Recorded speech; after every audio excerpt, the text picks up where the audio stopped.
Tonight, Deputy Attorney General declares there will be prosecutions in the Airbus scandal as he calls out NDC flag bearer John Mahama, challenging him to come forward to admit to his culpability. If he superintended such a transaction which became the subject matter of criminal proceedings and indeed a conviction in the kingdom has taken place. Okay. And you still want to go around campaigning for votes from the same people. Tonight we have reactions from the camp of the NDC flag bearer John Mahama, who are upset at the recent declarations by the Deputy Attorney General, whilst the Special Prosecutor is superintending over the investigations. We'll also hear the thoughts of a lawyer. This is Top Story with Evans Mensah. And Top Story is always brought to you by Bond Savings and Loans. Your success, our passion, and also brought to you by Gasem Cement, the nation builder, and Vodafone. The future is exciting, ready. Today, the Deputy Attorney General has stated that as far as they are concerned in the matter of the Airbus, there will be prosecutions accusing members of the NDC administration under John Dramani Mahama of failing to cooperate with the probe into the scandal so far. He draws comparisons with what had happened in the UK and talks about how in the UK the Airbus officials had cooperated fully and admitted to their guilt. In fact, he's challenging John Dramani Mahama to do same in Ghana. He names him particularly as the one who is named in the in the documents that we saw in the UK court as government official one, challenging why he is campaigning across the country when he superintended over such corruption. We'll hear his reasoning shortly, but he first made the pronouncements, laying out his thought about the lack of cooperation when he addressed an anti-corruption event earlier this morning.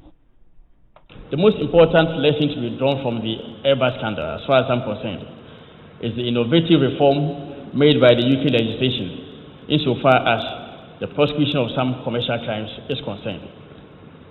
We observed a departure from the traditional approach to the resolution of alleged criminal conduct through the introduction of a new mechanism of a deferred prosecution agreement by the UK Crime and Courts Act of 2013. The effect of such an agreement is that proceedings are instituted by preferring a bill of indictment.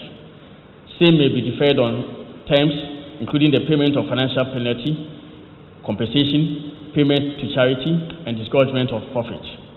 I hold the view that in the interest of breaking up substantial revenue for the national kitty and taking account of other public interest factors, a reform of the traditional approach to the punishment of some types of commercial crime through the introduction of a deferred prosecution agreement, DPA for short, for certain classes of offences under circumstances in which the court maintain complete control over same may be considered. This will not only contribute to the decongestion of our prisons, but will result in a speedier and more efficient adjudication of complex commercial crime, and will also have further collateral benefit for the state, like mobilizing substantial revenue for government, saving jobs and lives of companies, and avoiding other inordinate consequences for society. The public interest factors that may substantially outweigh traditional prosecution of a certain type of commercial offense has so far, as has been the practice in the kingdom, should include a willingness to admit the facts and cooperate with the criminal investigation on the part of the company and individuals concerned. Effective remedial measures taken by the company in question, the potential disproportionate consequences for a conviction under current domestic laws of Ghana and other jurisdictions in which the crime may be involved, the likely collateral effect on the public, employees of the company, and shareholders in previous conduct or history of the company. As indicated already, in order to avoid a situation of prosecutors abusing the process, thereby acting contrary to public interest, the High Court has to exercise full control and supervision over the processes leading up to the adoption of such a DPA. It is clear from the little I've said about deferred prosecution agreements that the inclination of companies and individuals in question to cooperate with investigative bodies is key and fundamental. Having regard to development in Ghana, I will not be surprised if DPAs become a rare commodity. The statement of facts of the Airbus scandal, supported by over 30 million documents, reviewed by the relevant authorities, was undisputed by the parties.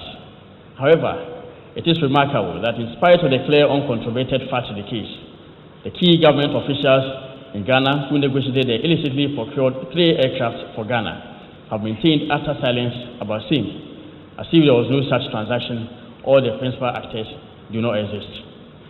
Many of the senior government officials involved in the illicit procurement of the aircraft are still around, but continue to maintain a deafening silence or reprehensible indifference to the explicit findings of the Crown Court in England. At least there was a vice president who transformed into a president during the period in question. Whilst maintaining his silence, contrary to the tenets of accountability to the people, probity and integrity, he is rather remarkably campaigning for votes from the same people he does not want to open up to on the Airbus scandal. There was a Minister for Defense in the period in question. There was an Attorney General at all material times. I'm not unmindful of the opportunity for mutual legal assistance to be exploited in gathering information by the government of Ghana from the relevant countries. However, I'm of the respectful view that in the spirit of accountability to the people, probity, integrity, and transparency, one would have expected those key government officials who negotiated and or were involved in the imputed transaction to self-report and voluntarily cooperate with investigations directed by the President of Ghana, Nana Addo Dankwa Akufo-Addo. From the preamble to our Constitution, probity and accountability are the bedrock for the democratic principles on which the affairs of state are run. So that is his fundamental position on the matter, that the government officials, he talks about the vice president who is now campaigning, and that he believes they should come forward and admit, just like happened in the UK. So is there, now that it hasn't happened, and he's complained about it in what you just heard, what is the approach by the government now? He explains that and now names the individual in question. When we spoke to him on the midday news, my colleague MFR Powell, listen to Godfrey Ibuadami. A willingness to cooperate with investigations, a willingness to admit the facts by the persons in question. So you would notice that in the United Kingdom, the Airbus scandal, it was a readiness and willingness of the company in question, Airbus SE, to admit the facts and to open up the affairs to the scrutiny of investigators. That motivated the investigators to then enter into a deferred prosecution agreement, which of course was under the control of the court. And I recommend the same here for our system, especially in respect of certain classes of commercial offenses, having regard to the opportunity, the employment that is created by the companies in question, loss of jobs that would occasion, the opportunity to also raise revenue as well. And I'm saying that in this country, even the entry into deferred prosecution agreements will be quite difficult because of the reluctance on the part of certain persons to admit the facts. And so, if indeed honesty and integrity are very key, then what we have seen here so far will show that the adoption of a deferred prosecution agreement may even be a bit difficult. Because we've seen the facts in the Airbus scandal were undisputed. The key government actors who engaged in the transaction are still around. And I insist that there was a vice president who later on transformed into a president. He's around, he's still campaigning to hold public office. And I'm saying that in accordance with the tenets of accountability, that person, even if he was not involved, ought to open up to the full facts, because definitely the transaction occurred under his supervision. But this person, this person you talk about, Mr. Dami, has he been invited specifically to be part of this investigation or to aid the investigation? Yes, so that's the thing. I'm saying that, first of all, there's a process. If indeed that person requires a full legal process to be exhausted before he will open up to the fact, that is a different matter. But I'm saying that having taken an oath to defend the Constitution, the one major principle which guides the operation of the Constitution is accountability and integrity. And so, if you have held public office, as I am holding now, and of course having sworn an oath to defend the Constitution, if I find myself inside the circumstance I owe it a duty to explain fully to the people of Ghana the circumstances surrounding a transaction which has become the subject matter of a criminal judgment in the United Kingdom. This transaction clearly is the subject matter of a judgment in criminal proceedings in the United Kingdom.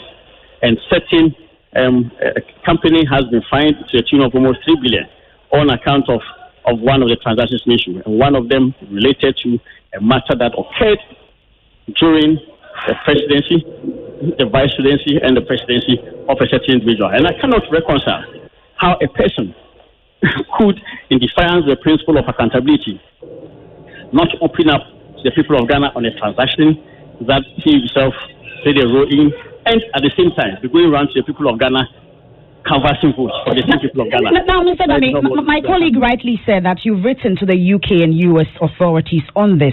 What information exactly have you received? And then also, who actually wrote to the UK and US authorities? Because I know that the special prosecutor is handling this matter. As you indicated precisely, yes, the super prosecutor is investigating the matter, and processes have been triggered by the Attorney General for the necessary information to supply the government of Ghana. So the Attorney General wrote to the UK and US authorities? Yes. And what information have you received? No, I will leave it at that. I'm saying that the special prosecutor, is probing the matter, is investigating the matter, and a letter has been written to, a process has been triggered. So that process will be concluded, and I believe the people of Ghana will know the outcome. Okay, I'm saying that it is definitely inconsistent with accountability when a person who supervises such a transaction is going around canvassing votes for the people of Ghana, and yet that same person does not want to open up to the people of Ghana on the transaction. To me, is the height of inconsistency and lack of accountability. But what really is the end game, Ms. Odame? Is there prosecution? Because you rightly said elsewhere in the UK and US, the people were left off. I should say there were some punitive sanctions. They were made to pay the monies that they were supposed to have paid or what they incurred. So what really will be the end game here? Will it be a prosecution? What really was going to happen? Okay, first and foremost, the people in the United Kingdom were not left off the hook. There was the entry into of a deferred prosecution agreement, and as I indicated, it was on the back of an admission of the facts. It was on the back of a readiness to cooperate with investigations. It was on the back of the institution of remedial measures by the company in question, and the company was subsequently fined. And the fine is a conviction. The fine was very punitive and deterrent enough. So in this case, where the people are unwilling to admit the fact, of course there will be a prosecution when the full facts are unraveled, and I believe that the full consequences of the law will be applied. So should the people come forward, admit the facts? Will there be a deferred prosecution? What exactly would happen? No, definitely not. I mean, the laws of Ghana even now do not admit of a deferred prosecution agreement.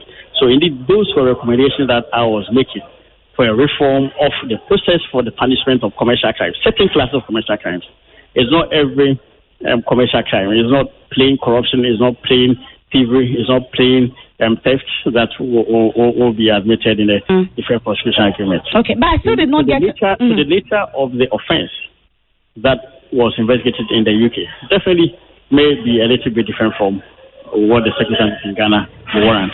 Okay, but I still did not get an answer to the question about whether those involved have been invited regarding this investigation.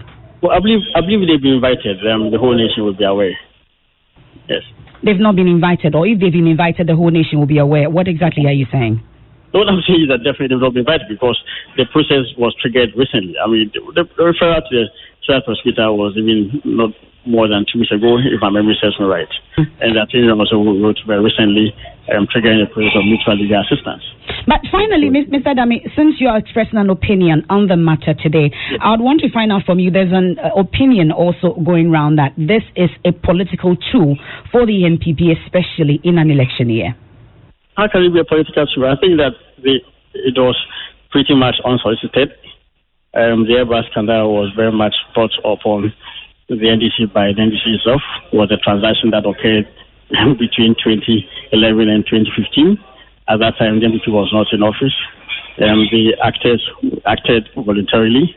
I do not think the MPP or any member of the MPP played any role in the collection of bribes. It was purely by the actors in question, and the judgment occurred in the United Kingdom. It did not occur at the behest of the government of Ghana. It was purely first one to proceed investigations that were conducted across 26 countries, the UK, France, United States, as well as 23 other countries, including Ghana. And the government of Ghana had no role at all, so clearly it was unsolicited. It's something that was necessitated by events that occurred in the United Kingdom. Okay. That's the judgment of the Crown Court of England. And Ghana government owes that a responsibility, as a duty to the people, to take it up.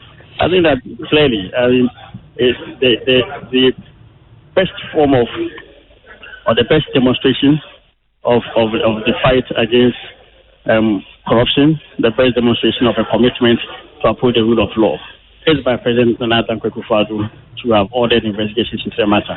And that is what he has done. I think that we must allow the process to go on. Now, I said finally, though, but one quick one also just before we go, because in your earlier submission, you mentioned that the people or person is going around campaigning.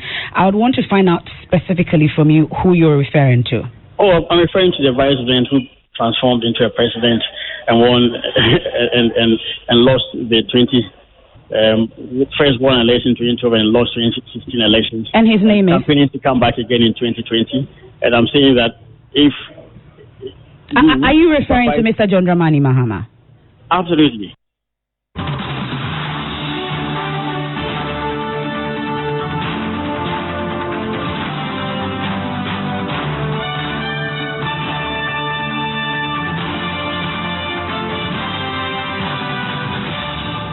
So that is the Deputy Attorney General speaking there. And you heard him say, of course, there will be prosecution because those that were involved in the previous administration have failed to come forward. When he was asked, will there be deferred prosecution, he says definitely not. So it gives you an indication at least where the government stands on this matter going forward. But can John Mahama really be prosecuted? And what's the reaction from his camp? Let's bring in Felix Kwachifosu, who is a former deputy communications minister. He's also a spokesperson for Mr. John Dramani Mahama. Thank you, Mr. Felix Kwachi, for your time here on Top Story. Yeah, thanks for having me. Your reaction to the pronouncements today by the Deputy Attorney General? Well, his pronouncements constitute nothing more than diversionary propaganda, which must be promptly dismissed. This is nothing more than bluster and posturing from a government that is wallowing in abject corruption. And I'm quite disappointed at the line of questioning of your presenter. He should have asked the Deputy Attorney General what specific offense he was accusing supposed government officials in the previous administration of committing, where in that deferred prosecution agreement or the approved judgment is a specific case or allegation made against any specific Ghanaian official, for which reason anybody must come forward. I mean, bribery comes up because it was part of the... Who has been accused of bribery? Can you point me out? Can you point out to me the exact portion of the approved judgment where any named Ghanaian official was accused of receiving a bribe? A lot of references to government official one, and he mentions that is John Dramani Mahama. Evans, it would be irresponsible on your part and your media organization to channel the falsehood of the Deputy Attorney General and mention people's names and accuse them of bribery when there is no such claim in the deferred prosecution agreement or the approved judgment. That is why I asked you to read to me the specific lines where anybody that you are naming has been accused of bribery. In any event, but I'm pretty sure you were about circumstantial evidence, and he's referring to the many clauses in the report. Just a second. Referring to many clauses in the judgment in the court, where the UK prosecutors were quite certain that the purpose of this whole relationship with Government Official 1 and Intermediary 5 was to induce a certain action. And they talk about commission, they use the words bribes in the context of referring to the Government Official 1 and these parties that Airbus have admitted to. Evans, stop inventing context. I am telling you as a matter of fact. I'm sorry, those are not invented contexts. It's in the judgment. If you would allow me to speak, I'm saying that you are inventing that claim. Which claim is precisely? Your claim of bribery against any specific individual. There is no such claim in the judgment. I'm sorry, but Airbus admitted to paying these bribes and commissions. No, so does the SFO in their report say that a specific Ghanaian official received the bribe of a certain amount? Do they say that? No. So why are you pronouncing judgment on people when you do not have any evidence? You speak about circumstantial evidence and purposes. So you have called me this evening to ask me questions. You purpose to ask me a question, but you have not asked it. And because you purposed it, I should answer a question. I don't think that you are being fair. Secondly, where did this government derive their sudden test for accountability and probity from? Why? Do we not have a president who has not told us the criminal elements in his government who took 40 people to Australia masquerading as journalists? Has the president told us why he inflated the miscellaneous bill by a whopping $800 million? Has the president done that? Has the president had the presence of mind to tell us why he packaged PBS and gave it to his colleagues? What's the point of these examples? The point is that this is a government that lacks credibility. There are straightforward matters of corruption in front of them. They are not able to disclose information. They are not able to tell us anything. And yet they choose to jump onto the propaganda bandwagon and make claims that are completely false. I just want to clarify. So if the government admits to the accusations you've leveled, then they will have a justification then to accuse John Mahama of the accusations they've leveled. Evans, I think that I'm just trying to interrogate the principle. Again, it is irresponsible on your part. I'm sorry, you are laying a principle. You're laying a principle. You say they lack integrity. No. It's a question. It's an interview. You're saying that they haven't admitted to certain things, and that's why I ask you. What's the point of that? Are you saying if they do that, then it justifies the accusation against you? I started off by telling you that I dismiss entirely the innuendos and insinuations of the Deputy Attorney General because they are not founded. I challenged you to tell me specifically where anybody's name is mentioned in the deferred prosecution agreement or the approved judgment. Well, the Deputy Attorney General has mentioned the name. I have questioned the sincerity of this government.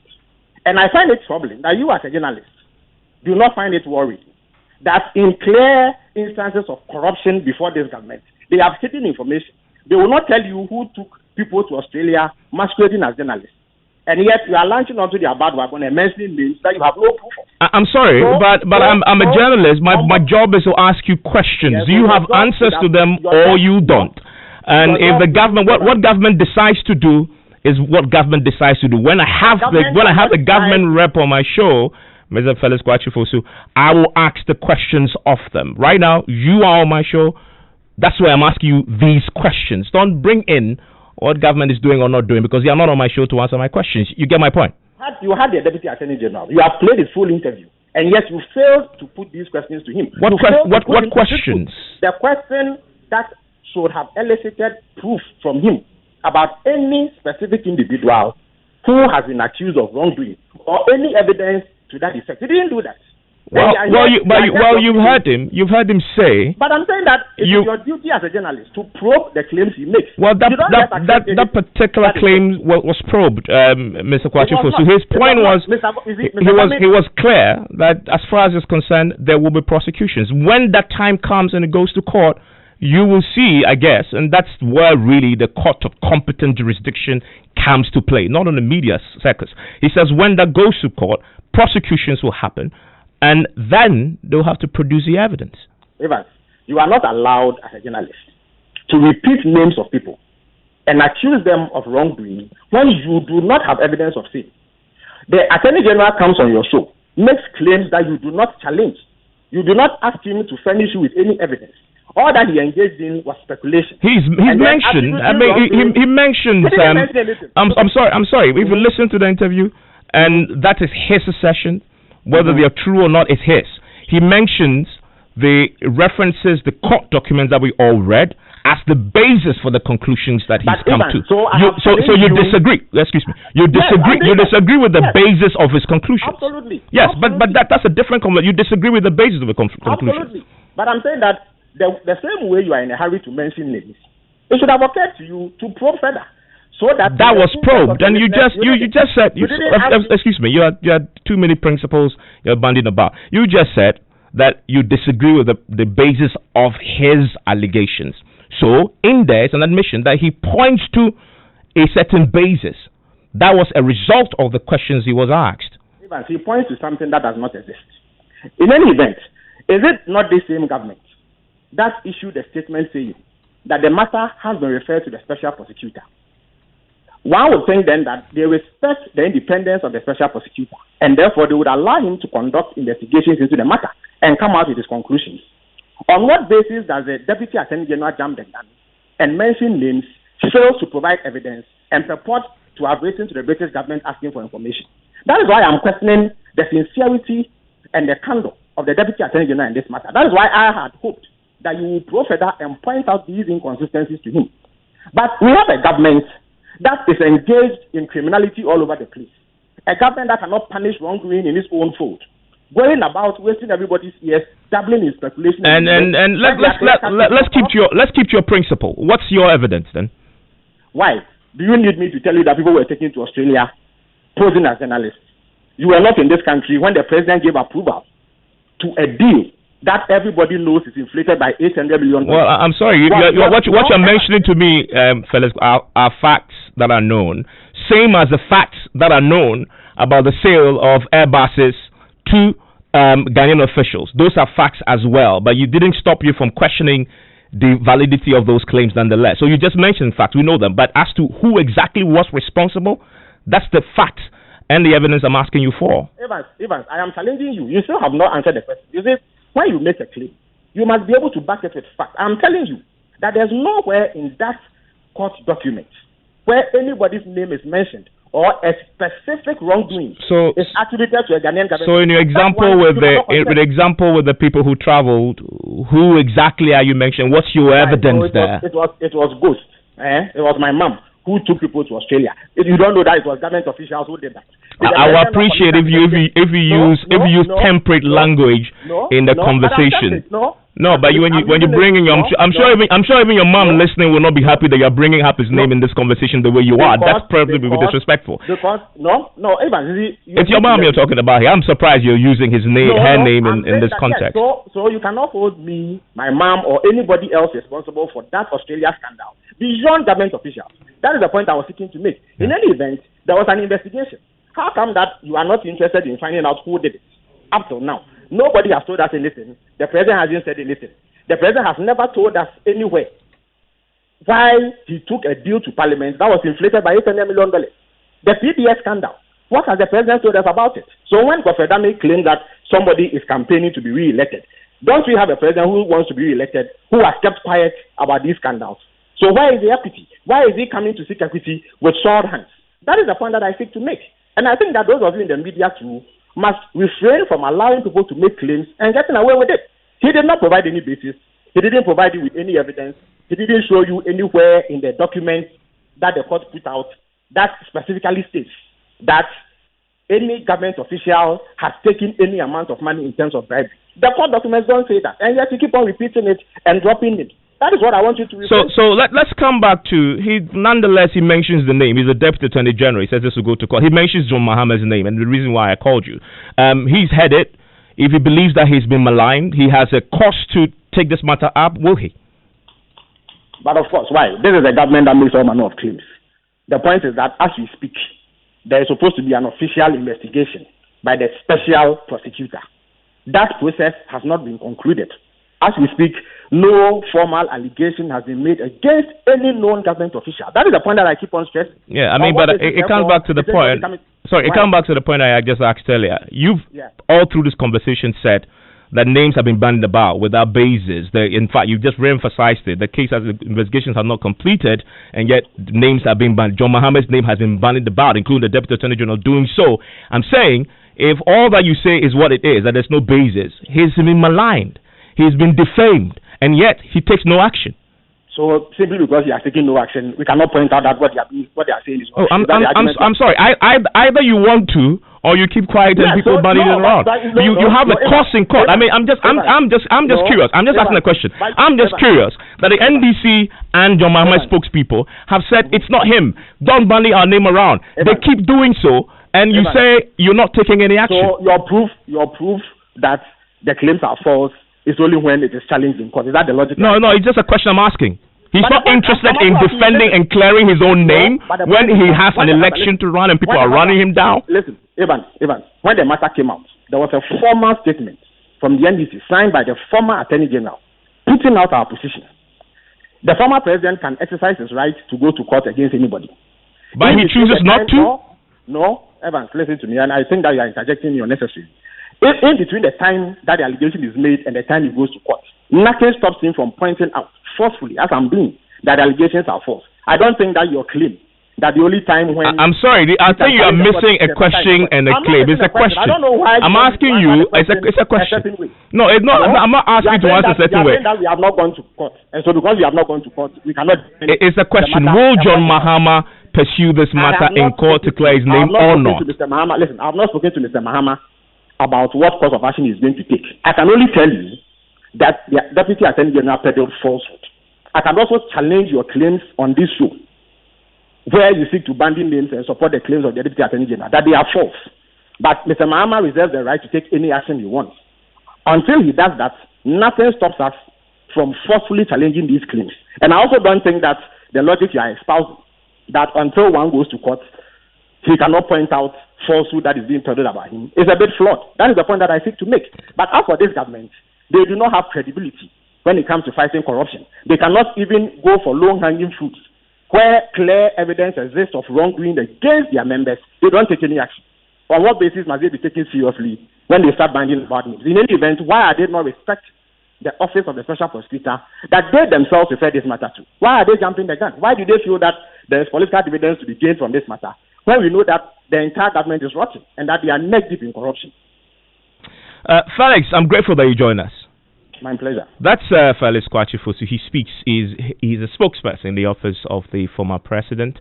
You haven't heard the last of this, definitely. As we've been told by the Deputy Attorney General, there will be prosecutions once this is done. We'll be speaking to a lawyer later on, if you join us, about whether indeed this can indeed happen.